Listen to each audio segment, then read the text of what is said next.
전주의 여름 오후, 뜨거운 햇빛은 기와지붕 위로 부드럽게 내려앉고 전동 성당의 종소리가 골목마다 울려 퍼졌다. 시장 골목에서는 막 구워낸 곡물의 고소한 향이 바람을 타고 흘러나왔다. 사람들은 장바구니를 들고 오가며 여기저기서 들려오는 상인의 목소리에 귀 기울였다.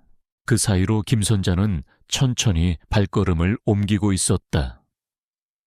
양손에 들린 커다란 광주리 안에는 정성껏 빚은 만두와 갓 쪄낸 떡이 가지런히 놓여 있었다. 겉으로 보기에는 평범한 장터의 아주머니일 뿐이지만 그녀의 눈빛 속에는 오래된 그늘이 드리워져 있었다. 새해 전 여름, 그녀의 아들 민호가 흔적도 없이 사라졌다. 그날 이후 선자의 삶은 멈춰버린 듯 흘러갔다. 시간은 흘러도 마음은 제자리에서 벗어나지 못했다. 시장의 이곳저곳에는 여전히 민호의 모습이 겹쳐졌다. 어릴 적 친구들과 공을 차며 뛰어다니던 기억. 아침마다 어머니를 도와 방앗간에서 찹쌀을 갈던 모습. 떡 반죽을 몰래 집어먹고는 장난스러운 웃음을 흘리던 얼굴. 그 모든 기억이 아직도 시장의 바람과 함께 돌아왔다. 선자는 한순간도 그 아이를 잊지 못했다. 매일 새벽 반죽을 하면서도 민호의 웃음을 떠올렸고 손끝에서 눈물이 흘러내리는 날도 있었다. 하지만 그녀는 멈출 수 없었다. 장터에 나가 사람들을 맞이하고 이웃들에게 인사를 건네며 매일 저녁 성당에 발걸음을 옮겼다. 그것이 그녀가 세상과 이어지는 유일한 방법이었다. 집 안에는 작은 제단이 있었다. 흰 천 위에는 민호의 사진이 액자에 담겨 있었고 그 앞에는 늘 켜져 있는 초 한 자루가 있었다. 작은 불꽃은 흔들리며 마치 어딘가로 길을 안내하는 빛처럼 자리를 지켰다. 선자는 마음속으로 늘 이렇게 되뇌었다. 이 빛이 우리 민호를 다시 집으로 인도해 주리라. 그날 아침 빵집을 하는 이웃 정엘리사벳 아주머니가 말했다. 선자씨, 믿음을 잃지 마요. 기도는 언젠가 반드시 응답돼요. 선자는 힘겹게 미소 지으며 대답했다. 믿음이 제게 남은 전부예요. 고마워요. 저녁 미사를 알리는 성당의 종소리가 울리자 선자는 천천히 발걸음을 옮겼다. 전동 성당 앞에는 이미 신자들이 모여 있었고 붉은 벽돌 건물은 황혼빛에 물들어 금빛처럼 빛났다. 성당 입구에는 최승규 신부님이 서 계셨다. 은빛 수염이 성성한 얼굴, 부드러운 목소리로 신자들을 맞이하던 신부님은 선자를 보자 다정히 말을 건넸다. 선자 자매님, 오늘은 마음이 더 무거워 보이네요. 선자는 잠시 망설이다가 떨리는 목소리로 대답했다. 어젯밤에 민호를 꿈에서 봤어요. 뒤돌아 서 있었는데 아무리 불러도 얼굴을 보여주지 않았어요. 신부님은 잠시 눈을 감고 고개를 끄덕였다. 하느님은 여러 방식으로 말씀하시죠. 가슴 깊은 울림을 무시하지 마세요.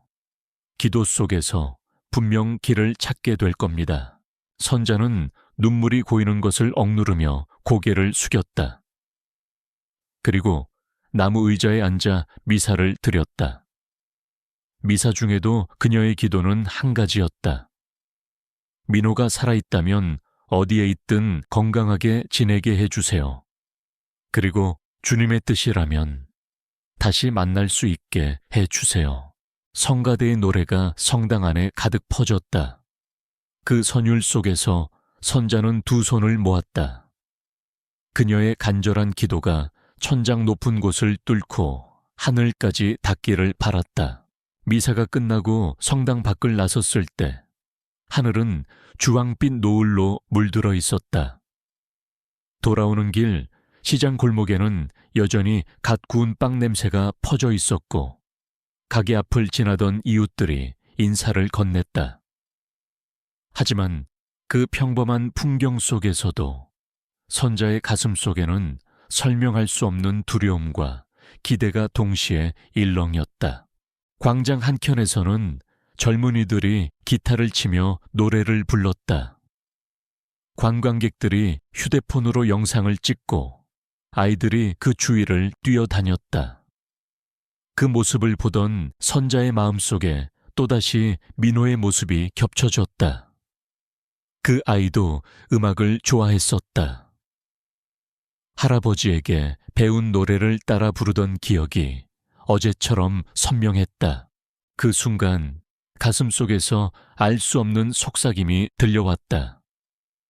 곧 무언가가 일어날 거라는 예감.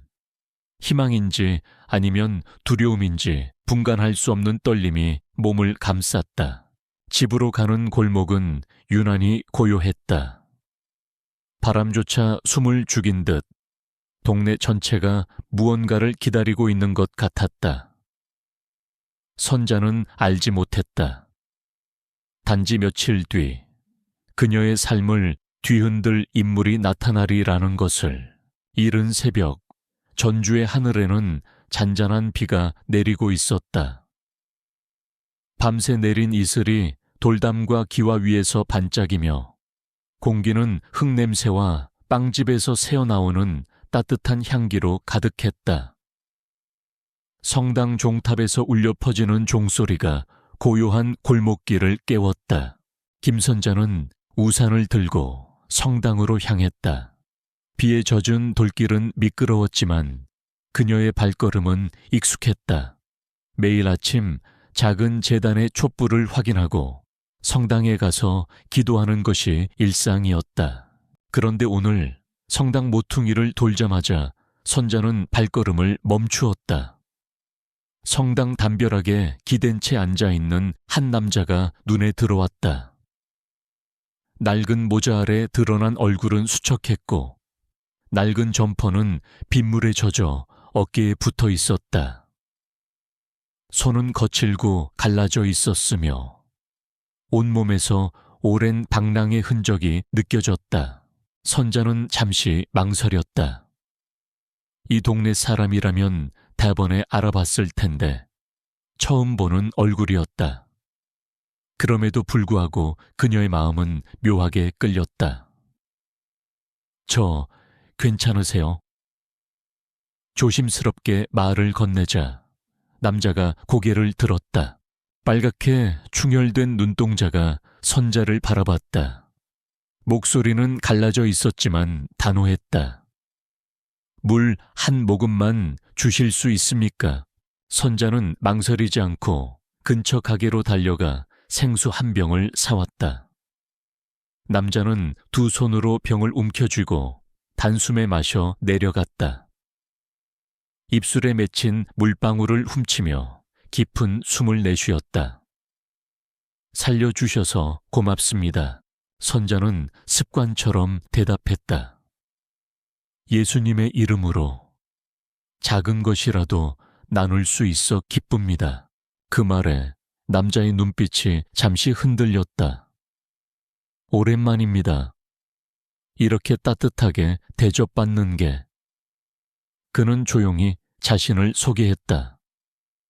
제 이름은 한준호라고 합니다. 선자는 고개를 끄덕이며 광주리를 열었다. 떡 좀 드셔보세요. 방금 쪘습니다. 준호는 망설이다가 떡을 받아들었다. 천천히 씹으며 마치 잊고 있던 맛을 곱씹는 듯 눈을 감았다. 한동안 말없이 빗소리만 흐르다가 선자가 물었다. 어쩌다 전주까지 오시게 된 겁니까? 준호는 손에 묻은 떡가루를 털며 낮은 목소리로 대답했다. 길을 따라다니다 보니 여기까지 왔습니다. 찾아야 할 것도 있고 잊어야 할 것도 있어서 그 애매한 말에 선자는 마음이 불편해졌다. 그러나 이어진 말이 그녀의 심장을 두드렸다. 예전에 어떤 마을에서 눈썹 위에 흉터가 있는 젊은이를 본 적이 있습니다. 순간 선자의 손이 떨렸다. 민호. 그 아이는 어려서 놀다가 눈썹 위에 작은 상처를 남겼다. 세상에서 단 한 사람, 그녀가 가장 잘 아는 특징이었다. 그게 언제였습니까? 목소리가 떨려 나왔다. 준호는 잠시 시선을 돌렸다. 확실하진 않습니다. 하지만 아직 기억에 남습니다. 그 아이의 눈빛이 너무 낯설지 않았으니까요. 선자의 눈가에 눈물이 고였다. 하지만 동시에 머릿속에서는 수많은 의심이 피어났다. 그저 유랑객의 말일 뿐인데 혹시 헛된 희망을 주려는 건 아닐까. 그때 마침 지나가던 박노인이 그들을 보았다. 오래된 갓을 쓰고 지팡이를 짚은 그는 선자를 향해 인상을 찌푸렸다. 선자야, 저런 사람은 조심해야 한다. 요즘 세상에 누굴 믿고 누굴 안 믿어야 할지 모른다. 준호는 고개를 숙였다. 괜찮습니다. 익숙합니다. 어디 가든 의심을 먼저 받으니까요. 박노인은 여전히 엄하게 말했다. 선자, 너는 혼자 사는 여인이잖니. 남을 도와주는 건 좋지만 너무 깊이 엮이지 마라. 그 말만 남기고 그는 빗속으로 천천히 사라졌다. 남겨진 공기는 무겁게 가라앉았다. 준호는 남은 떡 조각을 조심스레 봉지에 넣었다. 마치 보물을 다루듯 소중히 감쌌다. 그 모습에 선자의 마음이 흔들렸다. 민호도 어릴 적 과자를 아껴두었다가 나중에 먹곤 했다. 그 작은 습관 하나가 눈앞의 남자와 아들을 이어주는 듯 했다. 비가 더 세게 오면 성당 마당 벤치에서라도 쉬세요. 여기보다 낫습니다. 선자가 권하자 준호는 고개를 저었다. 고맙지만 오래 한자리에 머무를 수는 없습니다. 사람은 저를 좋아하지 않으니까요. 선자는 대답하지 못했다. 그저 촛불처럼 흔들리는 마음을 부여잡았다. 그 순간 성당의 종이 다시 울려 퍼졌다. 하늘에서 쏟아지는 빗줄기 사이로 종소리가 오래 남았다. 선자는 확신할 수 없었다. 이 남자가 정말 민호의 소식을 알고 있는지 아니면 단순한 환영에 불과한지. 그러나 가슴 깊은 곳에서 분명한 목소리가 들려왔다. 이 만남은 우연이 아니다. 비는 그쳤지만 전주의 하늘은 여전히 흐렸다. 김 선자는 장터로 나갈 준비를 하며 광주리를 챙겼다.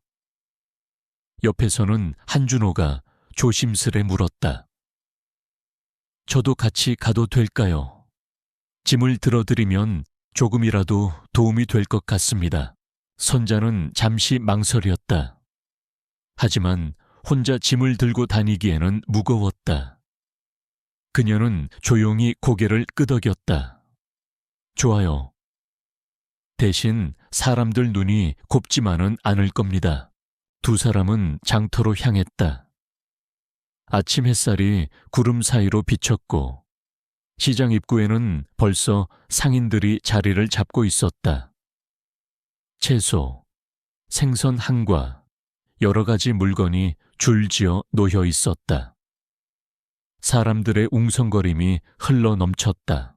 선자는 평소처럼 만두와 떡을 차려놓았다. 하지만 곧 낯선 시선들이 두 사람을 향했다. 익숙한 손님들도 오늘은 걸음을 멈추고 주변만 살폈다. 저 남자 누구야? 처음 보는 얼굴인데 왜 선자네랑 같이 있어? 속삭이는 목소리들이 들려왔다. 한 노부인이 다가와 말했다. 선자씨, 떡 3개만 주세요. 그러나 그 눈빛은 준호를 향해 있었다. 선자는 웃으며 떡을 건네며 대답했다. 감사합니다. 오늘도 평안하세요. 그 순간 노부인은 살짝 고개를 갸웃거리더니 아무 말 없이 떠났다. 준호는 무거운 자루를 옮기며 묵묵히 일했다. 손님에게 먼저 인사도 했고 아이들에게는 떡을 조금씩 나누어 주기도 했다. 그러나 사람들의 속마음은 쉽게 열리지 않았다. 점심 무렵 파는 양이 예전보다 절반으로 줄어 있었다. 선자는 광주리를 보며 한숨을 내쉬었다. 이럴 줄 알았어요. 사람들은 익숙하지 않은 걸 두려워하거든요. 준호는 고개를 숙였다. 괜히 누님께 피해만 드리는 것 같습니다. 제가 떠나는 게 나을까요? 선자는 잠시 생각하다가 고개를 저었다. 아니에요. 주님께서 내게 보내신 사람일 수도 있어요. 다만 제가 감당해야 할 시선이 있다는 것뿐이죠. 그날 저녁 성당에 들른 선자는 최승규 신부님에게 속내를 털어놓았다. 사람들이 준호 씨를 좋지 않게 봐요. 저도 두렵습니다. 장사가 줄어드니 빚도 감당하기 힘들어요. 하지만 그를 내쫓는 건 제 마음이 허락하지 않아요. 신부님은 잠시 눈을 감고 기도하듯 대답했다. 자매님, 자비에는 늘 오해가 따릅니다. 하지만 자비는 결코 헛되지 않습니다. 사랑이란 사실을 직시하면서도 외면하지 않는 것이지요. 혹시 그분이 진실을 알고 있다면 주님이 전해주시는 메시지일 수도 있습니다. 그 말은 선자의 마음속에 깊이 남았다. 돌아오는 길, 그녀는 하늘을 올려다보았다. 먹구름이 가득했지만 그 사이로 작은 빗줄기가 내려오고 있었다. 그 빛은 마치 희미한 희망 같았다. 다음 날 장터에서 준호는 조금씩 이야기를 꺼냈다. 제가 떠돌이 생활을 하면서 본 게 많습니다. 가끔 젊은이들이 억지로 끌려가거나 빚 때문에 일하는 모습을 봤습니다. 어떤 아이는 눈썹 위에 상처가 있었죠. 사람들이 그 애는 도망치려 했다고 수군댔습니다. 선자의 가슴이 쿵하고 내려앉았다. 정말이에요? 그 아이가 제 아들일까요? 준호는 신중히 고개를 끄덕였다. 확실하다고는 못합니다. 하지만 잊혀지지 않는 눈빛이었어요. 살아있다면 어머니를 그리워했을 겁니다. 선자는 눈가가 젖어오는 것을 느꼈다. 오랜 세월, 기다림은 희망을 바람처럼 흔들리게 만들었지만 오늘은 조금 달랐다. 막연한 믿음이 아닌 구체적인 흔적이 주어진 듯 했다. 하지만 동시에 두려움도 커졌다. 만약 이 모든 것이 헛된 희망이라면, 만약 다시 상처만 남게 된다면 그녀는 조용히 손에 쥔 묵주를 움켜쥐었다. 주님, 저를 속이지 마소서. 제 발걸음을 인도해 주소서. 밤은 조용히 내려앉았다. 전주의 골목마다 불빛이 하나둘 꺼지고 창계는 희미한 등불만이 남아있었다. 김선자는 집 안재단 앞에 앉아 작은 초를 바라보고 있었다. 민호의 사진 옆에서 흔들리는 불빛은 마치 살아있는 숨결처럼 그녀의 눈가를 적셨다. 오늘도 무사히 하루를 마쳤습니다. 주님, 제 아들을 지켜주소서. 그녀는 손에 묵주를 꼭 쥐고 기도를 마쳤다. 잠시 후 피곤이 몰려와 눈을 감았다. 깊은 잠 속에서 선자는 낯선 길을 걷고 있었다. 사방은 안개로 가득했고 발자국 소리조차 희미하게 퍼져나갔다. 그때 익숙한 목소리가 들려왔다. 엄마, 선자는 숨을 삼켰다. 그 목소리, 세상 누구와도 바꿀 수 없는 민호의 목소리였다. 민호야, 어디 있니? 그녀는 안개 속을 두리번거렸다. 그러나 희미한 그림자만 보였다. 아들은 등을 돌린 채 얼굴을 보여주지 않았다. 촛불을 끄지 마세요. 그림자가 속삭였다. 아직 길이 남았습니다. 순간 선자의 가슴은 벼락처럼 쿵 내려앉았다. 손을 뻗었지만 안개는 점점 더 짙어져 아들을 삼켜버렸다. 그녀는 울면서 소리쳤다. 민호야, 돌아와. 제발 돌아와. 그 외침과 함께 눈이 번쩍 떠졌다. 방 안에는 여전히 제단의 촛불이 흔들리고 있었다. 숨이 가쁘게 몰려와 선자는 두 손으로 얼굴을 감쌌다. 꿈인지 계시인지 분간할 수 없었다. 그녀는 떨리는 손으로 묵주를 잡았다. 주님, 만약 제 욕심이 만든 환영이라면 저를 잠재워 주소서.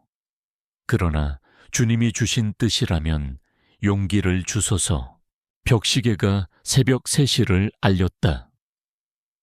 고요한 밤, 빗소리도 바람도 멈춘 듯 고요했다. 그런데 바로 그때 대문을 두드리는 작은 소리가 들려왔다. 선자는 순간 놀라 몸을 굳혔다. 이 시간에 찾아올 사람은 없었다. 그러나 이상하게도 공포보다 확신이 먼저 찾아왔다. 그녀는 조심스레 물었다. 누구세요? 낯익은 목소리가 들려왔다. 저예요. 준호입니다. 죄송합니다. 잠이 오지 않아. 잠깐 이야기 나눌 수 있을까요? 선자는 문을 열었다. 비에 젖은 듯한 머리칼, 불안하게 빛나는 눈동자. 한준호는 모자를 벗으며 말했다. 이상한 꿈을 꾸었습니다. 안개 속 길을 걷는데 누군가가 말했어요. 촛불을 끄지 마라. 순간 선자의 몸이 떨렸다. 그녀는 숨죽여 속삭였다. 저도 같은 말을 들었습니다. 제 아들의 목소리였어요. 두 사람은 작은 상에 마주 앉았다. 따뜻한 차를 마시며 꿈에 대해 이야기했다. 바깥은 고요했고 시간마저 멈춘 듯했다. 제 고향 상골에서는 말이죠. 준호가 조심스럽게 말했다. 사람들이 길 잃은 영혼은 사랑하는 이에게 신호를 보낸다고 믿습니다. 그게 살아있는 자에게 닿을 때 꿈으로 나타난다고요. 선자는 깊이 고개를 끄덕였다. 우리 할머니도 그런 말씀을 하셨어요. 죽은 이는 돌아오지 않지만 살아있는 이는 기다리는 마음 때문에 길을 찾는다고. 잠시 침묵이 흘렀다. 촛불은 조용히 타올라 벽의 그림자를 흔들었다. 준호 씨, 사실 저에게는 약속이 하나 있습니다. 선자가 눈을 감으며 말했다. 민호가 돌아온다면 맨발로 남양 성지까지 걸어가서 성모님께 감사드리겠다고. 준호는 놀란 듯 그녀를 바라보았다. 저는 약속 같은 걸 해본 적이 없습니다. 늘 떠돌다 보니 어디에도 묶일 수 없었으니까요. 하지만 오늘 밤 약속하겠습니다. 선자님이 촛불을 붙들고 있는 동안 제가 옆에서 그 불을 지키겠다고. 선자는 눈시울이 뜨거워졌다. 약속은 가볍지 않습니다. 여기서 약속은 반드시 지켜야 합니다. 준호는 천천히 고개를 끄덕였다. 그럼 우리 서로 기억합시다. 제가 흔들리면 선자님이 상기시켜주고 선자님이 흔들리면 제가 붙들겠습니다. 그 말은 단순한 위로가 아니었다. 서로의 운명을 묶는 다짐 같았다. 새벽의 어둠이 조금씩 옅어지며 멀리서 닭이 울었다. 하늘은 아직 검었지만 동네는 이미 깨어나고 있었다. 두 사람은 촛불 앞에서 눈을 감았다. 이건 우연이 아니겠지요. 선자가 속삭였다. 준호도 낮게 대답했다. 네, 이제는 그렇게 믿어야 할 때입니다. 촛불은 흔들리지 않고 곧게 타올랐다. 그 빛은 아직 끝나지 않은 여정을 알리고 있었다. 새벽 공기는 서늘했다. 김 선자는 광주리의 떡을 챙기면서도 마음이 뒤숭숭했다. 전날 밤의 약속과 꿈의 기억이 여전히 가슴을 무겁게 누르고 있었다. 그녀는 준호를 바라보며 말했다. 이제는 더 이상 기다리기만 해서는 안 될 것 같아요. 말씀하신 그 산골 마을, 직접 가봅시다. 준호는 고개를 끄덕였다. 저도 그렇게 생각했습니다. 길은 멀지만 희망이 있다면 가야지요. 그들은 버스터미널에서 작은 시외버스를 탔다. 버스는 전주를 벗어나 산길로 접어들었고 창밖으로는 푸른 농과 산자락이 이어졌다. 버스 안에는 농부 차림의 어르신들과 장터에 가는 아주머니들이 앉아 있었다. 어디선가 나는 삶은 옥수수 냄새가 버스 안을 가득 채웠다. 선자는 창밖을 보며 속으로 기도했다. 주님, 제 발걸음을 헛되이 하지 마소서. 아들을 향한 단서가 있다면 보여주소서. 몇 시간을 달려 도착한 곳은 안동 근처의 작은 산골 마을이었다. 돌담과 초가가 드문드문 자리하고 마을 어귀에는 오래된 느티나무가 서 있었다. 아이들이 흘길에서 공기놀이를 하고 있었고 닭 울음소리가 고요한 마을에 메아리쳤다.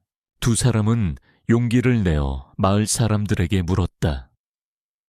혹시 눈썹 위에 흉터가 있는 젊은이를 보신 적 있으십니까? 사람들은 처음엔 고개를 저었다. 그러나 한 노파가 그들을 유심히 보더니 손짓했다. 이리 와요. 내가 본 게 있을지도 모르니. 그녀는 집 앞 평상에 앉아 옥수수를 까고 있었다. 손은 주름지고 굳어 있었지만 눈빛은 또렷했다. 몇 달 전 그런 아이가 마을에 왔었소. 여기 다른 젊은이들과 함께 있었는데 겁먹은 눈빛이었지. 선자의 심장이 크게 뛰었다. 정말입니까? 혹시 지금도 여기 있나요? 노파는 한숨을 내쉬었다.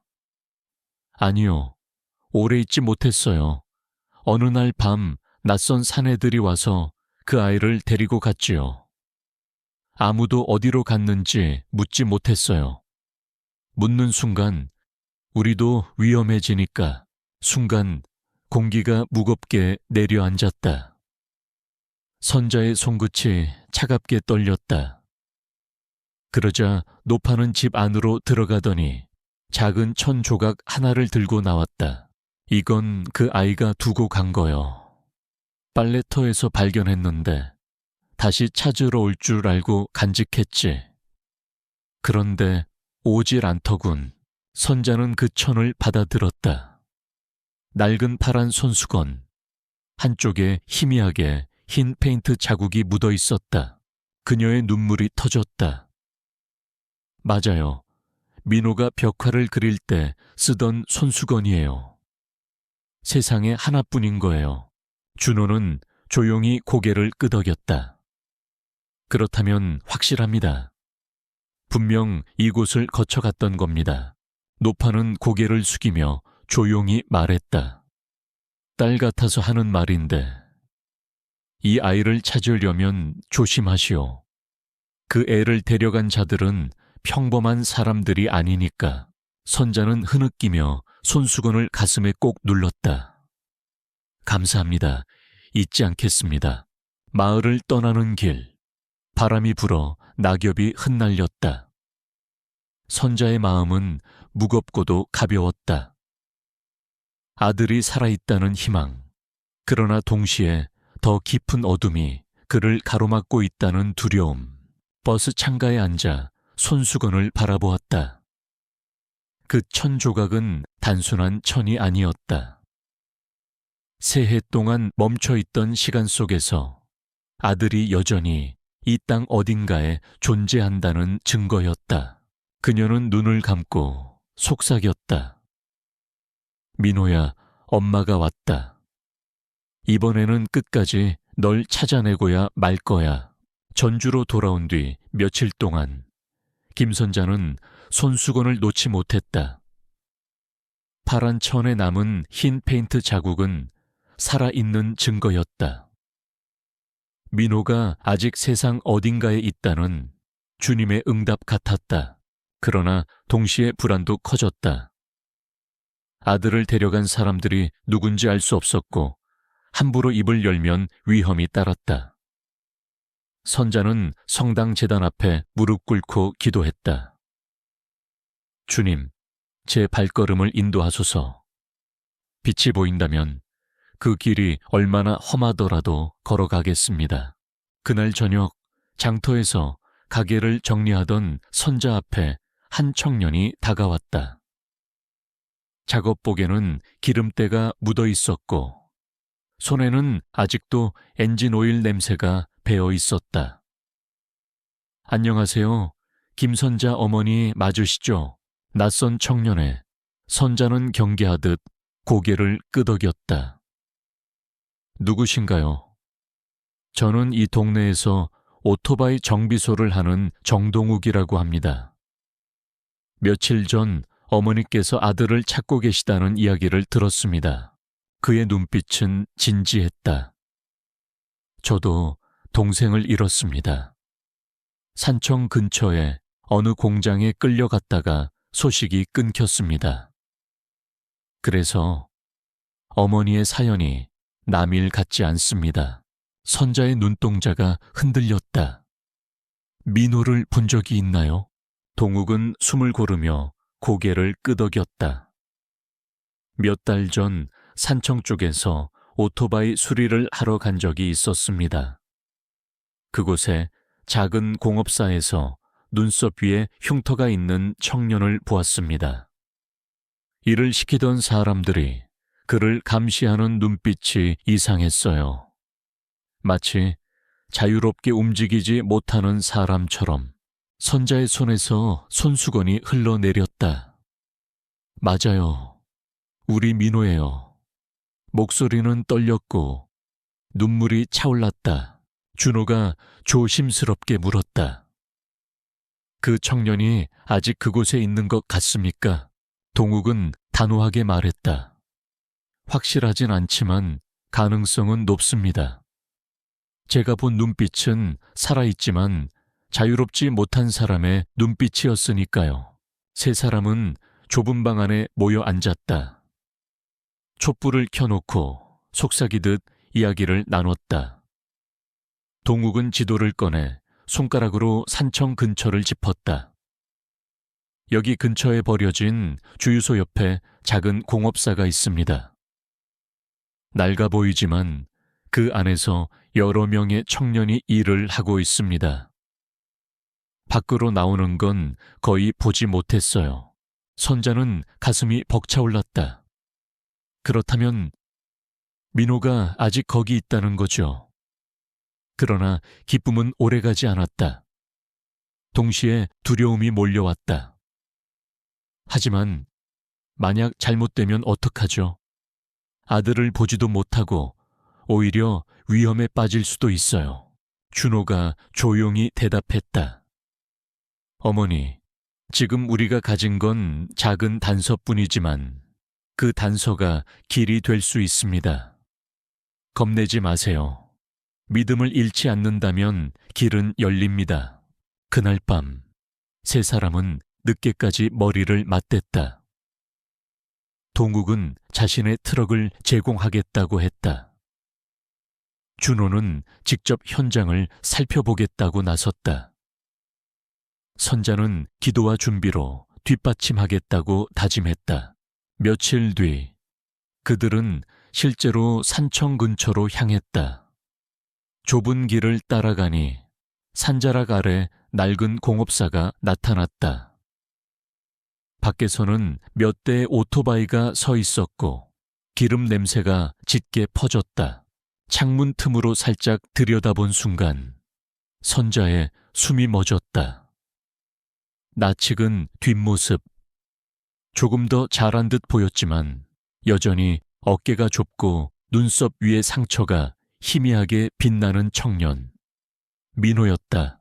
그는 무거운 상자를 옮기고 있었다.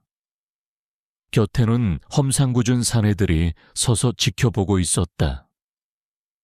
민호의 얼굴에는 피곤이 가득했고 입술은 말라 있었다. 선자는 울음이 터질 뻔했지만 준호가 어깨를 잡아 막았다. 지금은 아니에요.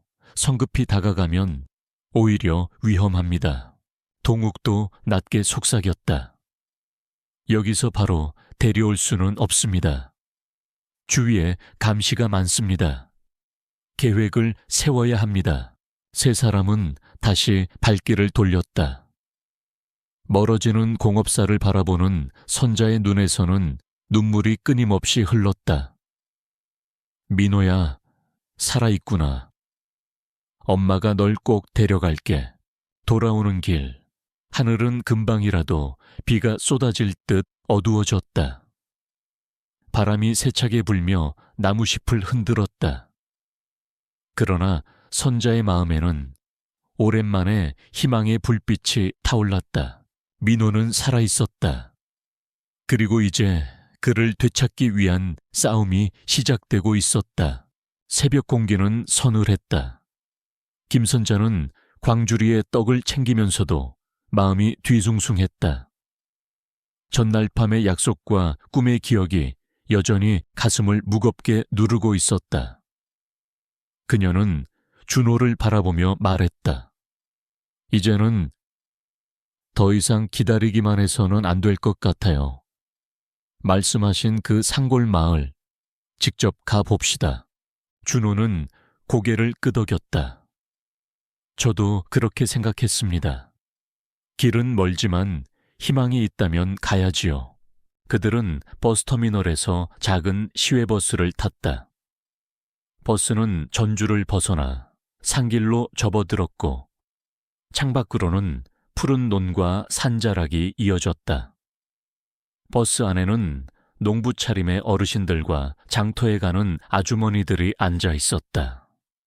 어디선가 나는 삶은 옥수수 냄새가 버스 안을 가득 채웠다. 선자는 창밖을 보며 속으로 기도했다. 주님, 제 발걸음을 헛되이 하지 마소서. 아들을 향한 단서가 있다면 보여주소서. 몇 시간을 달려 도착한 곳은 안동 근처의 작은 산골 마을이었다. 돌담과 초가가 드문드문 자리하고 마을 어귀에는 오래된 느티나무가 서 있었다. 아이들이 흙길에서 공기놀이를 하고 있었고 닭 울음소리가 고요한 마을에 메아리 쳤다. 두 사람은 용기를 내어 마을 사람들에게 물었다. 혹시 눈썹 위에 흉터가 있는 젊은이를 보신 적 있으십니까? 사람들은 처음엔 고개를 저었다.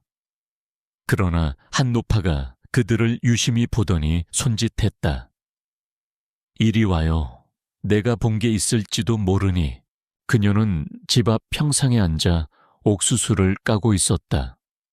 손은 주름지고 굳어 있었지만 눈빛은 또렷했다. 몇 달 전 그런 아이가 마을에 왔었어. 여기 다른 젊은이들과 함께 있었는데 겁먹은 눈빛이었지. 선자의 심장이 크게 뛰었다. 정말입니까? 혹시 지금도 여기 있나요? 노파는 한숨을 내쉬었다. 아니요, 오래 있지 못했어요. 어느 날 밤 낯선 사내들이 와서 그 아이를 데리고 갔지요. 아무도 어디로 갔는지 묻지 못했어요. 묻는 순간 우리도 위험해지니까 순간 공기가 무겁게 내려앉았다. 선자의 손끝이 차갑게 떨렸다. 그러자 노파는 집 안으로 들어가더니 작은 천 조각 하나를 들고 나왔다. 이건 그 아이가 두고 간 거요.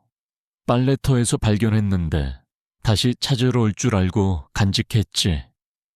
그런데 오질 않더군.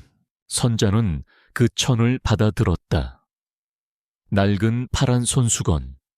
한쪽에 희미하게 흰 페인트 자국이 묻어 있었다. 그녀의 눈물이 터졌다. 맞아요. 민호가 벽화를 그릴 때 쓰던 손수건이에요. 세상에 하나뿐인 거예요.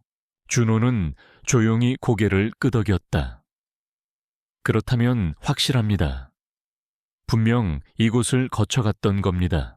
노파는 고개를 숙이며 조용히 말했다. 딸 같아서 하는 말인데 이 아이를 찾으려면 조심하시오. 그 애를 데려간 자들은 평범한 사람들이 아니니까. 선자는 흐느끼며 손수건을 가슴에 꼭 눌렀다. 감사합니다. 잊지 않겠습니다. 마을을 떠나는 길, 바람이 불어 낙엽이 흩날렸다. 선자의 마음은 무겁고도 가벼웠다. 아들이 살아있다는 희망, 그러나 동시에 더 깊은 어둠이 그를 가로막고 있다는 두려움. 버스 창가에 앉아 손수건을 바라보았다. 그 천 조각은 단순한 천이 아니었다. 새해 동안 멈춰있던 시간 속에서 아들이 여전히 이 땅 어딘가에 존재한다는 증거였다. 그녀는 눈을 감고 속삭였다. 민호야, 엄마가 왔다. 이번에는 끝까지 널 찾아내고야 말 거야. 전주로 돌아온 뒤 며칠 동안 김선자는 손수건을 놓지 못했다. 파란 천에 남은 흰 페인트 자국은 살아있는 증거였다. 민호가 아직 세상 어딘가에 있다는 주님의 응답 같았다. 그러나 동시에 불안도 커졌다. 아들을 데려간 사람들이 누군지 알 수 없었고 함부로 입을 열면 위험이 따랐다. 선자는 성당 제단 앞에 무릎 꿇고 기도했다. 주님, 제 발걸음을 인도하소서. 빛이 보인다면 그 길이 얼마나 험하더라도 걸어가겠습니다. 그날 저녁 장터에서 가게를 정리하던 선자 앞에 한 청년이 다가왔다. 작업복에는 기름때가 묻어 있었고 손에는 아직도 엔진 오일 냄새가 배어 있었다. 안녕하세요. 김선자 어머니 맞으시죠? 낯선 청년의 선자는 경계하듯 고개를 끄덕였다. 누구신가요? 저는 이 동네에서 오토바이 정비소를 하는 정동욱이라고 합니다. 며칠 전 어머니께서 아들을 찾고 계시다는 이야기를 들었습니다. 그의 눈빛은 진지했다. 저도 동생을 잃었습니다. 산청 근처에 어느 공장에 끌려갔다가 소식이 끊겼습니다. 그래서 어머니의 사연이 남의 일 같지 않습니다. 선자의 눈동자가 흔들렸다. 민호를 본 적이 있나요? 동욱은 숨을 고르며 고개를 끄덕였다. 몇 달 전 산청 쪽에서 오토바이 수리를 하러 간 적이 있었습니다. 그곳에 작은 공업사에서 눈썹 위에 흉터가 있는 청년을 보았습니다. 일을 시키던 사람들이 그를 감시하는 눈빛이 이상했어요. 마치 자유롭게 움직이지 못하는 사람처럼. 선자의 손에서 손수건이 흘러내렸다. 맞아요. 우리 민호예요. 목소리는 떨렸고 눈물이 차올랐다. 준호가 조심스럽게 물었다. 그 청년이 아직 그곳에 있는 것 같습니까? 동욱은 단호하게 말했다. 확실하진 않지만 가능성은 높습니다. 제가 본 눈빛은 살아있지만 자유롭지 못한 사람의 눈빛이었으니까요. 세 사람은 좁은 방 안에 모여 앉았다. 촛불을 켜놓고 속삭이듯 이야기를 나눴다. 동욱은 지도를 꺼내 손가락으로 산청 근처를 짚었다. 여기 근처에 버려진 주유소 옆에 작은 공업사가 있습니다. 낡아 보이지만 그 안에서 여러 명의 청년이 일을 하고 있습니다. 밖으로 나오는 건 거의 보지 못했어요. 선자는 가슴이 벅차올랐다. 그렇다면 민호가 아직 거기 있다는 거죠. 그러나 기쁨은 오래가지 않았다. 동시에 두려움이 몰려왔다. 하지만 만약 잘못되면 어떡하죠? 아들을 보지도 못하고 오히려 위험에 빠질 수도 있어요. 준호가 조용히 대답했다. 어머니, 지금 우리가 가진 건 작은 단서뿐이지만 그 단서가 길이 될 수 있습니다. 겁내지 마세요. 믿음을 잃지 않는다면 길은 열립니다. 그날 밤 세 사람은 늦게까지 머리를 맞댔다. 동욱은 자신의 트럭을 제공하겠다고 했다. 준호는 직접 현장을 살펴보겠다고 나섰다. 선자는 기도와 준비로 뒷받침하겠다고 다짐했다. 며칠 뒤 그들은 실제로 산청 근처로 향했다. 좁은 길을 따라가니 산자락 아래 낡은 공업사가 나타났다. 밖에서는 몇 대의 오토바이가 서 있었고 기름 냄새가 짙게 퍼졌다. 창문 틈으로 살짝 들여다본 순간 선자의 숨이 멎었다. 낯익은 뒷모습. 조금 더 자란 듯 보였지만 여전히 어깨가 좁고 눈썹 위의 상처가 희미하게 빛나는 청년. 민호였다. 그는 무거운 상자를 옮기고 있었다. 곁에는 험상궂은 사내들이 서서 지켜보고 있었다. 민호의 얼굴에는 피곤이 가득했고 입술은 말라 있었다. 선자는 울음이 터질 뻔했지만 준호가 어깨를 잡아 막았다. 지금은 아니에요. 성급히 다가가면 오히려 위험합니다. 동욱도 낮게 속삭였다. 여기서 바로 데려올 수는 없습니다. 주위에 감시가 많습니다. 계획을 세워야 합니다. 세 사람은 다시 발길을 돌렸다. 멀어지는 공업사를 바라보는 선자의 눈에서는 눈물이 끊임없이 흘렀다. 민호야, 살아있구나. 엄마가 널 꼭 데려갈게. 돌아오는 길 하늘은 금방이라도 비가 쏟아질 듯 어두워졌다. 바람이 세차게 불며 나무잎을 흔들었다. 그러나 선자의 마음에는 오랜만에 희망의 불빛이 타올랐다. 민호는 살아있었다. 그리고 이제 그를 되찾기 위한 싸움이 시작되고 있었다. 산청 산골의 늦여름. 마을에는 오랜만에 큰 축제가 열렸다. 골목마다 등이 걸리고 북소리와 꽹과리 소리가 하늘로 울려 퍼졌다. 사람들은 전통 음식을 나누며 춤추고 아이들은 불꽃놀이를 손에 들고 뛰어다녔다. 그 틈을 타 김선자와 동욱, 그리고 준호는 조용히 마을에 들어섰다. 동욱이 낮은 목소리로 말했다. 오늘 밤이 기회입니다. 사람들 눈이 분산되어 있을 때 민호를 만나야 합니다. 선자의 심장은 미친 듯이 뛰었다. 축제의 환한 불빛과 사람들의 웃음소리 속에서도 그녀는 단 한 얼굴만을 찾고 있었다. 그 얼굴. 새해 동안 가슴 속에서 단 한 번도 지워지지 않은 아들 민호의 얼굴. 준호가 눈짓으로 좁은 골목을 가리켰다. 저기, 저 사람이에요. 선자의 시선이 따라갔다. 허름한 상점 앞에서 상자를 옮기고 있는 청년. 길어진 머리칼 아래 여전히 눈썹 위에 선명하게 남은 흉터. 어깨가 축 처져 있었지만 뒷모습은 unmistakable. 선자의 눈에 눈물이 차올랐다. 민호야. 그녀의 입술에서 속삭임이 흘러나왔다. 준호가 조심스럽게 다가가 상점 주인에게 말을 붙였다.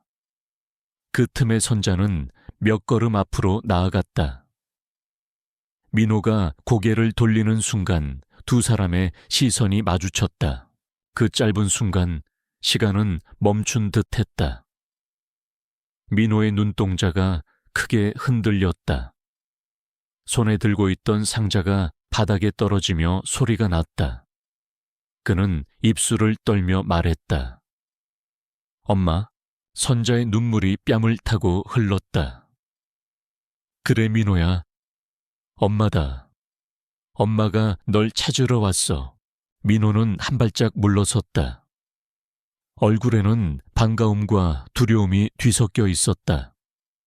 안 돼요. 지금은 갈 수 없어요. 선자는 눈물 속에서도 한 걸음 다가갔다. 괜찮아. 무슨 일이 있었는지 몰라도 널 다시 안고 싶어. 넌 내 아들이야. 살아만 있다면 돼. 민호의 손이 떨렸다. 그 순간 선자가 품에서 꺼낸 파란 손수건을 보여주었다. 이거 네가 두고 간 거야. 엄마가 마을에서 받았어. 네가 다시 올 줄 알고 기다렸던 거야. 민호의 눈가가 젖었다. 그는 손수건을 받아들고 마치 세상에서 가장 소중한 것을 손에 쥔 듯 움켜쥐었다. 정말 아직도 이걸 가지고 계셨군요. 그러나 그 순간 상점 뒤쪽에서 거친 목소리가 들려왔다. 거기서 뭐 하고 있어? 다시 이래.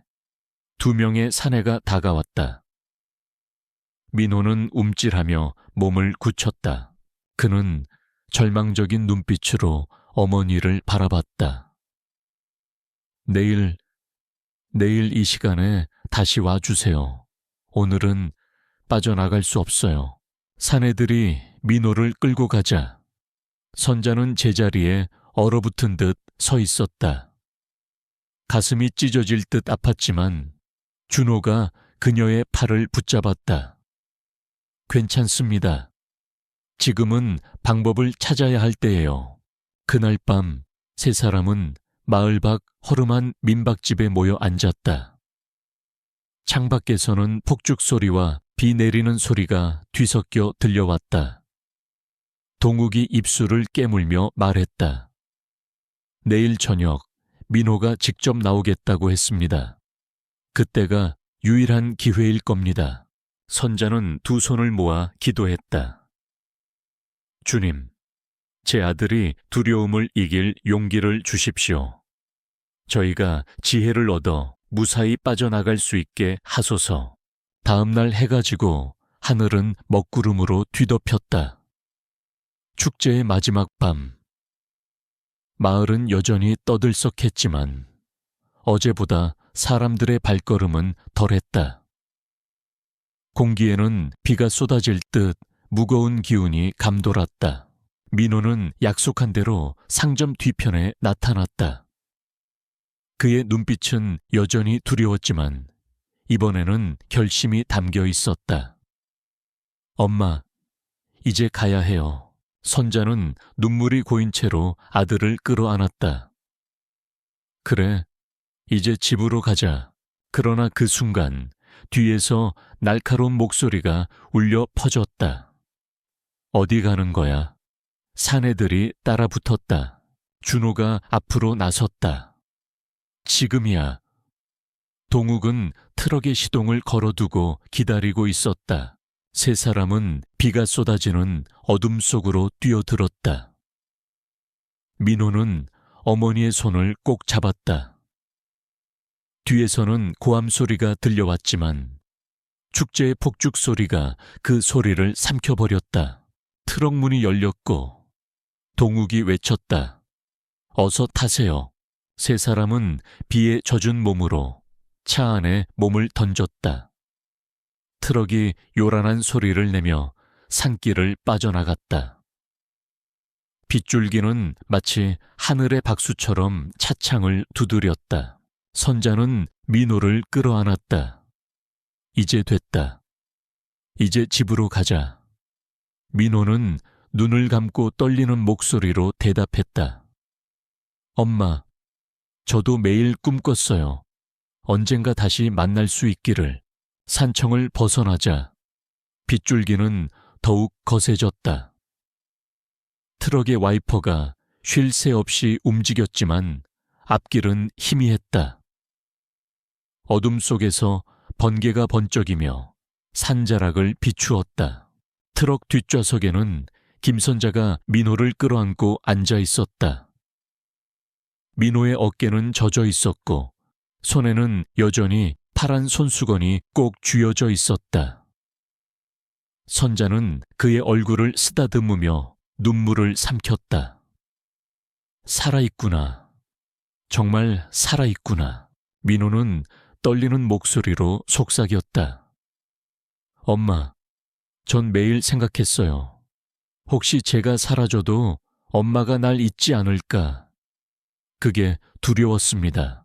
선자는 고개를 저었다. 나는 단 한순간도 널 잊은 적 없어. 촛불을 끄지 않은 이유가 바로 그것이야. 너를 믿고 기다렸기 때문이야. 앞좌석에서 준호가 조용히 말했다. 이제는 자유입니다. 민호 군, 앞으로는 스스로의 길을 선택할 수 있습니다. 동욱은 운전대를 잡은 채 눈을 떼지 않았다. 우리가 위험을 무릅쓴 이유는 단 하나입니다. 다시 가족이 만나야 한다는 것. 그게 세상에서 가장 큰 힘이니까요. 트럭은 몇 시간을 달려 새벽녘에 전주에 도착했다. 비는 여전히 내리고 있었지만 골목길은 고요했다. 선자는 민호의 손을 잡고 집으로 들어섰다. 집 안작은 제단의 촛불은 여전히 타오르고 있었다. 사진 속 민호의 웃는 얼굴 옆에서 불꽃은 흔들림 없이 곧게 섰다. 선자는 아들을 제단 앞으로 이끌었다. 여기서 매일 기도했어. 네가 살아 돌아오기를. 민호는 무릎을 꿇었다. 두 손으로 촛불을 감싸며 눈물을 흘렸다. 감사합니다, 성모님. 저를 지켜주셨군요. 엄마의 기도를 잊지 않으셨군요. 그 순간 선자의 눈에는 오랜 세월 쌓인 고통이 눈물과 함께 흘러내렸다. 그녀는 아들을 끌어안으며 속삭였다. 다시는 혼자 두지 않겠다. 이제는 집이다. 여기가 내 자리다. 한쪽 구석에서 조용히 서 있던 준호가 자리에서 일어났다. 제 역할은 여기까지입니다. 그는 작은 나무 십자가를 꺼내 선제에게 건넸다. 길 위에서 오래 함께한 십자가입니다. 혹시라도 어둠이 다시 다가올 때 이걸 보며 기억하세요. 항상 누군가가 찾고 있고 항상 누군가가 기다리고 있다는 것을. 선자는 십자가를 두 손으로 받았다. 준호 씨, 우리에게 빛이 되어 주셔서 고맙습니다. 당신도 주님의 보호 안에 있기를 바랍니다. 준호는 미소를 지으며 고개를 끄덕였다. 저는 또 다른 길을 가야 합니다. 세상에는 아직 돌아오지 못한 이들이 많으니까요. 그리고는 빛 속으로 사라졌다. 민호는 창문으로 그를 바라보다가 조용히 말했다. 엄마, 저 사람은 꼭 천사가 아닐까요? 선자는 십자가를 가슴에 꼭 안으며 대답했다. 천사는 여러 모습으로 오지. 오늘 밤 우리를 지켜준 건 분명 하느님의 손길이었어. 그날 밤 오랜만에 가족은 함께 식탁에 앉았다. 소박한 밥상 위에 놓인 국과 김치, 그리고 따뜻한 밥. 하지만 그 자리에는 잃었던 세월을 되찾은 기쁨이 가득했다. 식사 후 민호는 방으로 들어가 잠이 들었다. 그의 고른 숨소리가 집안에 퍼지자 선자의 가슴은 평화로 가득 찼다. 촛불은 여전히 타오르고 있었고 그 불꽃은 마치 약속처럼 흔들리지 않았다. 선자는 두 손을 모으고 기도했다. 주님, 제 아이를 다시 안게 해 주셔서 감사합니다. 성모님, 제 눈물을 들으시고 저를 버리지 않으셨군요. 이 은혜를 평생 잊지 않겠습니다. 창밖에서는 비가 서서히 잦아들었다. 하늘은 조금씩 밝아오고 새로운 하루가 시작되고 있었다. 그러나 선자의 마음은 이미 알았다. 오늘은 단순한 하루가 아니라 기적의 날이라는 것을.